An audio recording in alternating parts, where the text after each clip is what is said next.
Det er blevet tid til at lave endnu en video hernede for åen af. Jeg har udrustet mig med noget andet for enden af linen. Jeg har nemlig sat en spinner på, og den her video den omhandler så lidt tips og tricks til, hvordan man fisker den her spinner allermest effektivt hernede i åen. Forholdene de er også bare med os. Det har regnet de sidste 5 dage, så vandstanden den er steget betydeligt, og der er kommet en masse friske fisk op i åen. Så vi kan ikke klage over noget som helst i hvert fald. Selvom det er sommer, og vi ønsker 25 grader, jamen som havrefisker, så er sommervejr med 15 grader og en masse regn helt okay. Så vi må bare håbe, at havren de vil lege med derude, og dagen der vil bide hen over spinneren. Det satser vi på.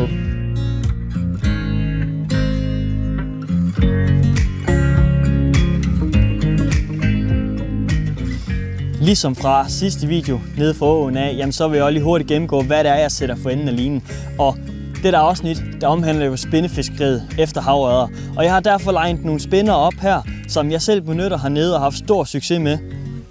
Hvis vi skal tage det fra det ene hjørne til det andet, jamen så har vi nogle spinner her. Det er faktisk nogle billige spinner fra en producent, der hedder Dam. De ser sådan her ud, og det er det så med en bækkeret farve på spinderbladet, der har den også i en regnbuefarve. Det er altså nogle spinnere, som ikke koster det hvide øjne. Jeg tror endda, at du kan få dem i Harald Nyborg. Og de går faktisk super godt i vandet. Så hvis man har low budget, jamen så er det i hvert fald en spinner, man fint kan benytte hernede til havørrederne. Jeg går selv, jeg vil tro omkring 80% af tiden med spinnere fra Meps. Det er altså spinnere, som ser sådan her ud. Det er en Meps 4, jeg hovedsageligt går med, i og med at den å, jeg fisker i, den har altså nogle dybe huller. Og der er det vigtigt, at vi kan komme ned til havørreden, der står og trykker sig. Så 80% af tiden, jamen der går jeg altså med en Meps 4, og det varierer lidt alt efter, hvor grumset vand det er, om det er sølvblad eller et bronzeblad, jeg sætter på. Men begge spinner i hvert fald med sølvblad eller bronzeblad, det fungerer mega godt. Hvis man lige skal have en yoghurt i boksen, så er det altså det er en spinner, der ikke må undervurderes, og jeg har set den i mange af vores andre videoer, når vi har været ude efter laks. Det er kondomspinneren.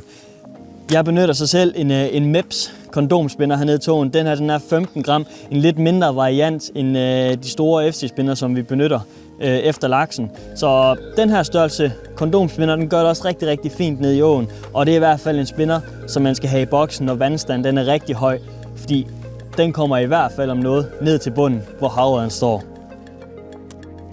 Den dag, jeg har valgt at tage afsted på nu her, det er faktisk helt perfekt havørredvejr til at fiske om dagen.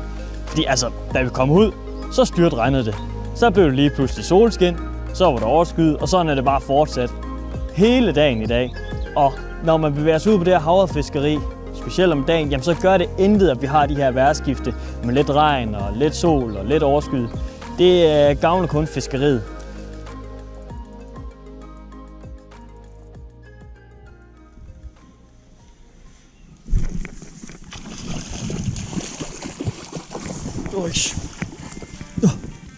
Den kom godt nok.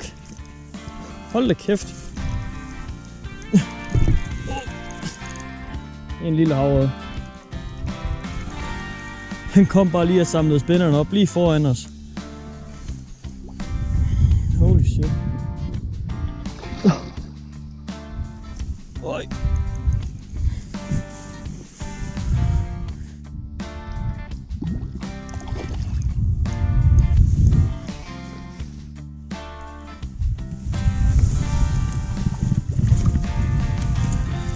Ja. Kom fisken i nettet der.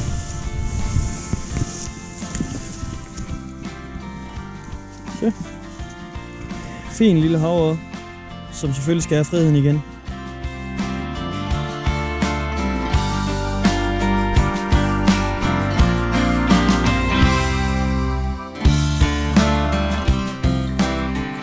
Det her spinnerfiskeri, jamen det foregår i hvert fald for mit vedkommende nu her på den her tid af sæsonen 100% opstrøms. Og det gør det altså af den simple årsag, at det er den eneste måde, vi kan få spinneren ordentligt ned i vandet på. Hvis vi kaster den her spinner nedstrøms, jamen så har vi ikke mulighed for at kunne lade den synke og lade den blive nede i dybden i lige så lang tid i hvert fald. Spinneren går bare bedst nu her opstrøms, den går dybest på den måde, og det vil altså også bare i sidste ende give flere fisk derude. Jeg vil lige prøve at vise her, hvordan man kan affiske en klassisk standplads med spinneren her opstrøms. Fordi over ved modsatte brink, jamen der har vi noget grøde, som ligger i overfladen. Det går måske lige en halv meter ud fra brinken af, og altså der er også en god dybde nedenunder. Så det er altså en genial plads for havren at stille sig, fordi den har noget skjul over hovedet, og den har noget dybde at stå på. Og med spinneren her for enden af linjen, jamen så er det en plads, som er utrolig nem at affiske. Jeg ser pladsen derovre, lægger spinneren hen, lander lige foran, og så ellers bare lader svingingen under. Når du lige har ladet spinneren synke lidt, og du så starter din indspinding, jamen så begynder bladet at rotere dernede, og så bliver spinneren her virkelig giftig. Og havren forhåbentlig rigtig sur, og så får vi måske en fisk på krogen. Det prøver vi i hvert fald. Vi håber på det. Ja, så var der lige en bækkerod. Den huggede lige i det dybe hul, hvor havren ellers skulle stå. Og altså, når man begynder at få bækkererne på de standpladser, hvor havren den skulle have stået, jamen, så det er altså også et godt... Jeg har i hvert fald en teori om, at så står der altså ikke en havre dernede. Det... Så en lille ven. Så. Så. Er den lille fætter klar til smut? Og okay.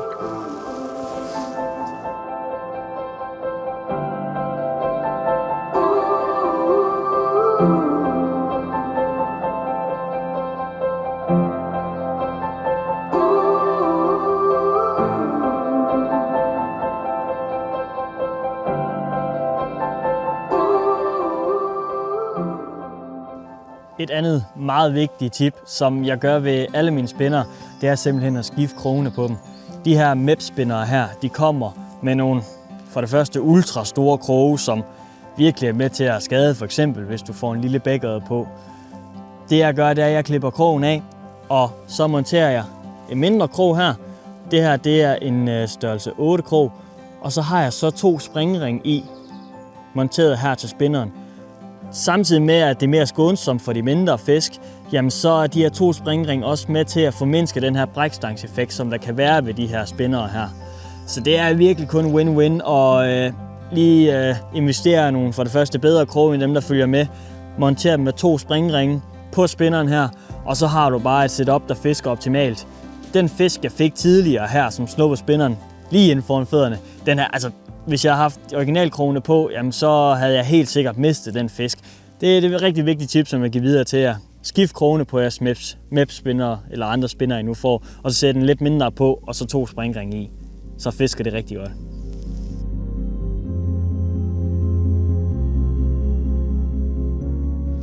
Så. Var der sgu fin fisk på der. Denne gang er det på spinneren. Og det er så vildt, altså jeg er så fokuseret på bare at fight den her fisk. Jeg glemte fuldstændig at tænde GoPro, så jeg har haft den på i, jeg vil tro, 1,5 minut nu. Og den er bare super fin. Og skyder omkring 70. Shit. Og den huggede bare. Altså det er første gang jeg får en fisk lige præcis den her plads, men hvor stank det bare er havret, der jeg lagde mit kast. Øj, den er fin.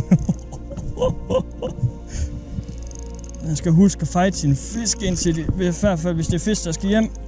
Og den skal gerne med hjem. Fight den indtil at de viser svaghedstegner, inden du begynder at net og gå i panik og sådan noget. Fordi så er det hele bare meget nemmere. Nå, jeg skal se om jeg kan komme ned til den på en eller anden måde. Jeg er nede, der klar.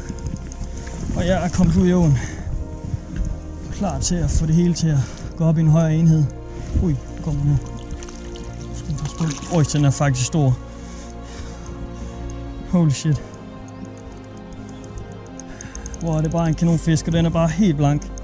Altså, den er lige kommet op. Så basse, mand. Jeg vil rigtig gerne have dig her i. Ja.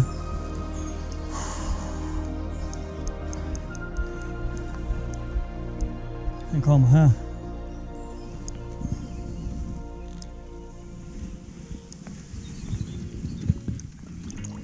Sådan. så er der sat med fisk i nettet da. Hold da kæft, det er en basse. Nøj. Kan I lige se her? Nøj, en basse. Nej, hvor er det vildt, mand. Nej, hvor er det sindssygt.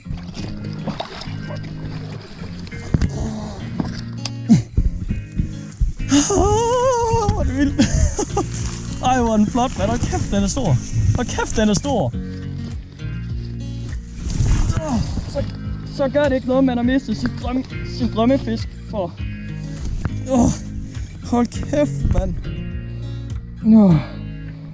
Jeg tror, den er 75. 75, den er godt nok tyk. Holy shit. Aldrig nogensinde mistet den. Så den er død nu. Ej, hvor er den fed. Nej, hvor er det vildt. Hold kæft, mand. Så er sæsonen i hvert fald i gang. Som I kunne se, så var det en fantastisk fisk på 76 cm. Det var intet mindre end en drømmefisk, jeg fik på land der.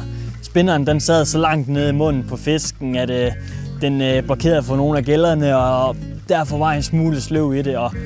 Men i starten der gik den helt amok, men der var simpelthen så fokuseret på bare at fight den her fisk, at jeg simpelthen glemte at tænde GoPro. Men fighten den forløb jo stille og roligt, og jeg fik den der udmattet og fik den fint kanet i nettet. Og det var bare en fantastisk oplevelse, og det er derfor, vi bruger så mange timer nede. Det er for at rende ind i sådan en fisk der. Hvis du begynder at opleve, at du mister for mange fisk på det her opstrøms spind nede ved åen, jamen så kan det godt hænge sammen med, at du måske benytter en forbløden stang. Fordi det jeg anbefaler, det er, at man har en lidt stivere stang til at kunne sætte krogen ordentligt, lige snart havren den hugger. Fordi du fisker jo opstrøm, så har spinneren drivende ned imod dig, og så kræver det altså alligevel noget ryggrad af stangen for at kunne sætte krogen, og ja, at havren så bliver hængende. Jeg går selv med en stang med en kastvægt op til omkring de 30 gram, og før jeg gjorde det, så mistede jeg bare flere fisk, fordi min stang var for blød. Og det irriterede mig til sidst, men så fik jeg fat i en lidt kraftigere, lidt stivere pind, og så begyndte fisken sådan set bare at sidde der. Det lykkes næsten aldrig, når man har kamera med. Det er lidt op ad bakke nogle gange. Det var så den dag nede ved åen.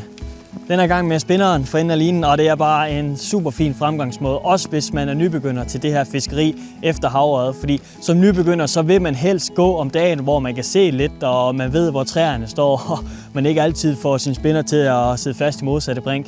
Så der kommer spinneren altså bare langt ned i vandet, og det er bare super effektivt. Det er det handler om hovedsageligt, når man fisker, mens der er lyst. Så jeg håber i hvert fald, I kunne lære noget af de her tips og tricks, og I nødt at se med i videoen her. De her tips og tricks, de fungerer selvfølgelig også i de vandløb, I selv fisker. Jeg håber så også, det lykkes for jer at få nogle havørreder med det her spinner for enden. Og jamen ellers tusind tak, fordi I så med og knæk og bræk derude.